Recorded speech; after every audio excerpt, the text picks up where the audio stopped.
De retour dans votre émission Angle de vue en compagnie de Michel Fayad et nous allons parler spiritourisme. Alors Michel Fayad, vous êtes présenté comme l'un des pères du spiritourisme et d'ailleurs dans les deux précédentes parties, vous avez expliqué comment vous avez contribué à changer les regards sur le rhum et à en faire un acteur économique et touristique. Vous, quelle est votre définition du spiritourisme exactement? C'est-à-dire, pour forcer un peu le trait, je vous dirais que le spiritourisme, c'est la raison d'être du tourisme à la Martinique. Parce qu'on ne pouvait pas, juste avant le spiritourisme, la Martinique, c'était une station balnéaire où n'était mis en valeur que le climat, la géographie et la douceur de vivre. Ce qui est déjà ça, le tourisme vient aussi peut-être pour... pour ça, mais le problème, c'est que ça ne rapporte rien. Ça rapportait aux grandes compagnies aériennes qui vendaient des billets d'avion, aux grands groupes hôteliers, Méridien, Club Med qui vendaient des chambres d'hôtel, et puis quelques chauffeurs de taxi. Et en plus, il y avait aussi quelques grands magasins à la rue Victor Hugo qui vendaient des parfums et puis des bijoux en duty-free. Mais quelque part, rien de martiniquais n'était vendu.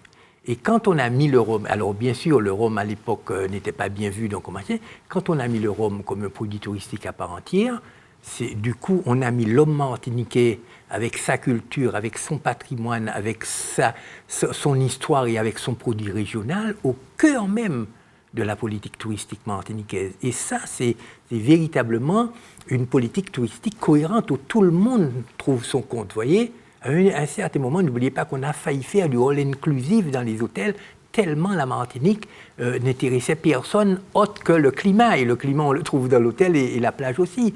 Donc aujourd'hui, quand on voit qu'il y a des touristes qui viennent par centaines et par milliers visiter, par exemple, il y a 800 000 visiteurs dans les différentes distilleries de l'île, on se dit, mais quelque part, ils découvrent la population martiniquaise, ils découvrent une histoire, ils découvrent un patrimoine, les anciennes maisons en pierre, etc.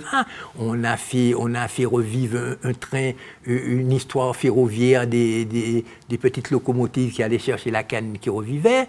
Ils goûtent une culture, ils goûtent un produit régional et du coup, le Martiniquais, en plus celui qui travaille à l'usine, se trouve en train d'expliquer son savoir-faire. Alors, et son savoir-faire, c'est pas rien en plus. Justement, on va voir cette photo où on vous voit à l'œuvre, ici à Saint James, face à des touristes. Est-ce que vous pouvez nous décrire un petit peu cette photo, ce qu'elle vous inspire? Oui, ça c'est bon. Pendant très longtemps, c'est moi qui recevais les touristes pour leur expliquer donc déjà la différence entre rhum agricole et rhum industriel. Et puis en plus, il ne faut pas oublier que ces touristes-là, ce n'est pas des Parisiens, c'est ceux qui viennent visiter la distillerie. Ce sont les Bordelais, ce sont les Bourguignons, ce sont les gens des Côtes-du-Rhône, etc. Donc des régions viticoles de France et qui ont une culture justement viticole à ce niveau-là et qui sont passionnés par cette histoire de rhum. Parce que le rhum, ce n'est pas simplement des vieilles machines dont on avait honte à l'époque. Derrière la vieille machine, il y a du recyclage de déchets, il y a de l'économie d'énergie et il y a des énergies renouvelables. Donc, du coup, on est en pointe en matière de développement futuriste. Alors, on l'a dit, vous êtes un passionné d'histoire. Donc, à Sainte-Marie, il y a le musée du Rhum. Il a fallu écrire, alors on parle aujourd'hui de storytelling, scénographie, il a fallu écrire toute une histoire à raconter, justement, dans le cadre de cette démarche de spiritourisme. Absolument. Il fallait raconter des histoires. Et on a vu que, quelque part, les ouvriers qu'on pensait être un peu des robots à l'usine, dont généralement ils travaillaient là parce qu'ils n'avaient rien trouvé d'autre à faire, mais ils avaient une culture à montrer, ils avaient une histoire à raconter, ils avaient un produit à vendre. Et quand on leur posait, on ne leur disait pas « garçon, un punch ». On leur disait « tiens, mais vous faites du recyclage de déchets, à quel taux d'humidité la bagasse rentre dans la chaudière ?» Ils savaient à quel nombre de bars il faut pour faire monter la pression. Ils savaient, quand on leur demandait « est-ce que vous avez des cépages ?» Ils connaissaient Malavoie, BH, Maframé, Candidate, Pimpilette. Enfin, il y avait tout cet univers culturel agricole qui était derrière, et que tout le monde considérait comme rien du tout, et qu'aujourd'hui, on voit bien que, quelque part, il y a une vraie culture derrière tout ça. Et côté producteur, est-ce que ça a été difficile, compliqué de les convaincre d'ouvrir les distilleries au grand public? C'est-à-dire que Oui, C'est automatiquement. pas souvent qu'un industriel, enfin, oui, c'est mais pas si vous du rhum savez, agricole, quand mais on ne leur ouvrir propose pas d'ouvrir, on leur dit simplement qu'il y a une nouvelle clientèle qui arrive, qui veut acheter du rhum, et que cette clientèle-là, ils ne se contentent pas simplement d'acheter du rhum, mais ils vont nous servir de vecteurs de communication en retournant chez eux. Parce qu'ils vont parler de ce rhum AOC qu'ils ont vu, ils vont parler de ces méthodes modernes de recyclage de déchets qu'ils ont vues, ils vont parler du rhum, justement, agricole, etc. Ils vont le présenter à leurs amis et ils vont rester des années à être fidèles parce que quand ils sont en vacances comme ça, ils sont réceptifs. Tout ce que vous leur expliquez, ils l'intègrent véritablement puisqu'ils sont, qui sont vraiment, ils ont l'esprit ouvert, quoi. Et puis en plus, je veux dire par là que ce spiritourisme-là a réconcilié les Martiniquais avec leur histoire. Justement, j'y viens, puisqu'on a parlé du produit, de ses qualités de spiritueux. Faire découvrir ce pan du terroir aux touristes et aux étrangers, c'est une chose. Mais comment on intègre dans une approche touristique la dimension historique douloureuse de l'esclavage, qui est elle aussi fondamentalement liée à l'histoire du Rhum et des habitations? Par un projet. Je vais vous dire très honnêtement, il y a certains qui ont fait des rapprochements, qui ont tenté de faire des rapprochements. On se souvient de l'association Tous Créoles, par exemple, je prends cet exemple-là, dont on fait des livres en communauté avec Dorénal et Steve Gadet, par exemple. Tout ça, il y a des éléments comme ça. Mais quand vous faites des rapprochements de ce type-là, vous n'allez convaincre que ceux qui sont déjà convaincus. Vous voyez ce que je veux dire? Celui qui rentre dans une association, qui achète un livre, c'est quelqu'un qui est déjà quelque part prédestiné à être convaincu de ce phénomène-là. Vous voyez, tandis que là, nous avons monté un projet commun, un projet où tout un chacun, toutes les communautés apportent leur part d'humanité, je veux dire par là. C'est-à-dire, vous avez les Blancs créoles qui ont apporté l'usine, qui ont apporté la maison, centrale, la maison en pierre, les petites vierges, etc., et les voies ferrées. Et puis nous, qu'est-ce qu'on a fait rentrer dedans par le phénomène du tourisme? Parce que le tourisme, il ne suffit pas de leur montrer du rhum, tout simplement. Il fallait mettre aussi de l'attractivité dans le territoire, vous voyez? Et donc l'attractivité, le Bel-Air, la Sauterre, les grandes fêtes du rhum, les grands défilés de mode, etc., les fêtes de fin de récolte, les galeries d'art, tout ça qu'on a créé, c'était aussi de faire le patrimoine immatériel s'installer dans le patrimoine matériel, vous voyez? Et c'est ça aujourd'hui qui fait que finalement, il n'y a pas de tension dans les distilleries. Oui, mais aujourd'hui, pardon, je vous coupe, mais aujourd'hui, vous avez encore des Martiniquais qui refusent de fouler le sol de certaines habitations en mémoire de leurs ancêtres esclaves. Qu'est-ce que vous répondez à ces Martiniquais-là? Ben, je leur réponds que de toute façon, on ne peut pas barrer d'un coup de trait une histoire, puisque nous-mêmes, nous sommes sortis de cette histoire-là. Donc la culture martiniquaise est directement liée à l'esclavage. Le conte, la Sauterre, le Bel-Air, la Biguine, la Magossa, tous ces éléments-là sont les fruits de cette histoire commune-là. Vous voyez ce que je veux dire? Donc aujourd'hui... Oui, mais l'habitation a un héritage beaucoup plus lourd, puisque c'est terre de souffrance, d'esclavage, de douleur dans les champs de canne, en tout cas dans... Absolument, mais cette habitation-là peut être remaniée, parce que derrière, il ne faut pas oublier que derrière cette histoire-là, il y a aussi un attachement, je veux dire, quand je vois les gens de Sainte-Marie aujourd'hui me parler de l'usine, ouais, c'est là que ma grand-mère, mon oncle, ma mamie, ma tati travaillaient, etc. Quand nous, on a monté le chemin de fer, par exemple, il y a des gens qui sont venus installer directement des traverses et des voies ferrées avec nous, je veux dire, parce qu'il y a un attachement quand même, mine de rien, en dehors de la souffrance, disons, alors, pas vécu, mais enfin bon, raconté, je veux dire, si vous voulez. Et voilà, il y a un attachement quand même, il faut faire attention, parce que quelle que soit la douleur qu'on a subie, si vous voulez, si demain le rhum ou la canne disparaissait, bon, ce serait la perte de l'origine, quelque part. Vous voyez ce que je veux dire? Et ça peut être très, très compliqué à vivre aussi. Alors, Michel Fayad, cela ne vous a sans doute pas échappé, en décembre dernier, lors de la visite en Martinique du président du Bénin, Patrice Talon, le président de la Fondation Clément, qui est Bernard Ayotte, a annoncé qu'une œuvre monumentale serait installée à l'habitation Clément en mémoire de l'esclavage, une œuvre qui serait commandée à un artiste martiniquais et qui serait donc installée sur l'habitation. Que vous inspire cette initiative? Est-ce que les habitations ont le devoir d'honorer cette mémoire sensible dont on parle dans cette partie, et comment? C'est-à-dire, au départ, alors, je ne pourrais pas parler pour Clément, je veux dire, chacun voit les choses comme il le sent. Nous, au départ, notre projet, c'est simplement de transformer des anciens lieux de souffrance en lieux de culture. On ne peut pas faire autrement, vous voyez ce que je veux dire?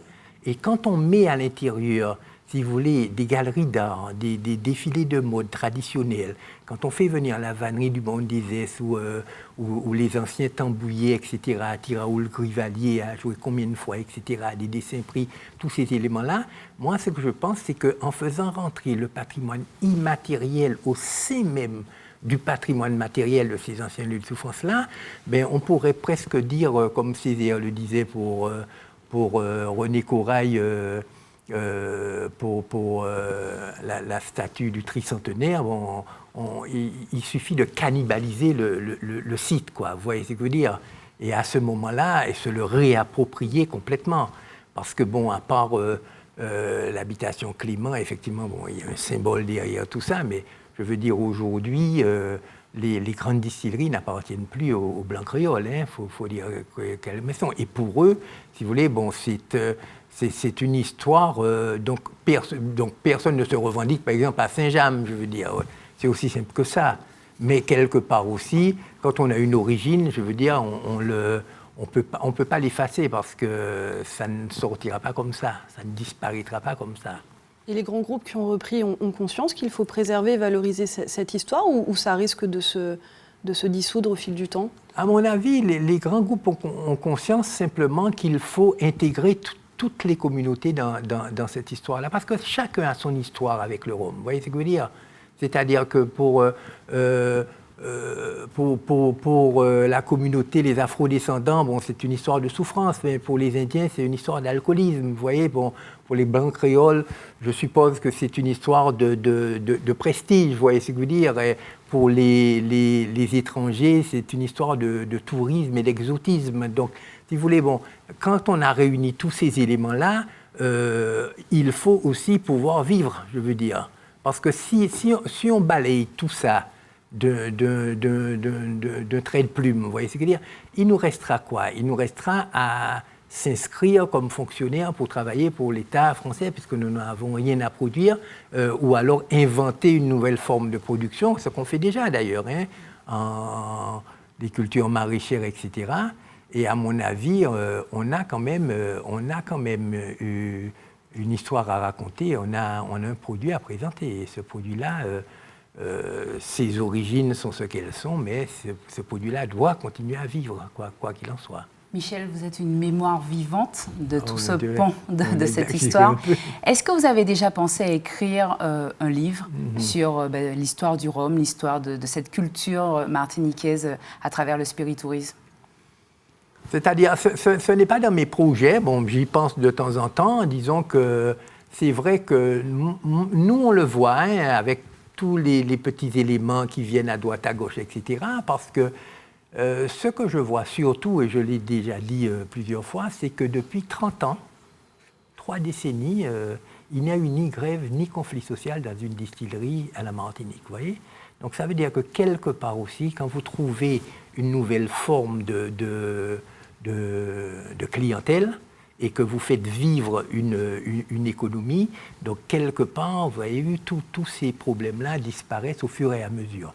Alors, maintenant, il y a plein de choses à écrire, mais vous savez, dans des trucs comme ça, il faut faire toujours très attention à ce qu'on écrit. Vous déjà tout, puisque vous avez un site internet qui Alors, oui, ça c'est un petit peu pour la mémoire, puisque comme je dis, ce qu'on a surtout fait, c'est qu'on a redonné au Rhum ses lettres de noblesse, notamment avec le packaging, avec une nouvelle clientèle et avec de nouveaux débouchés.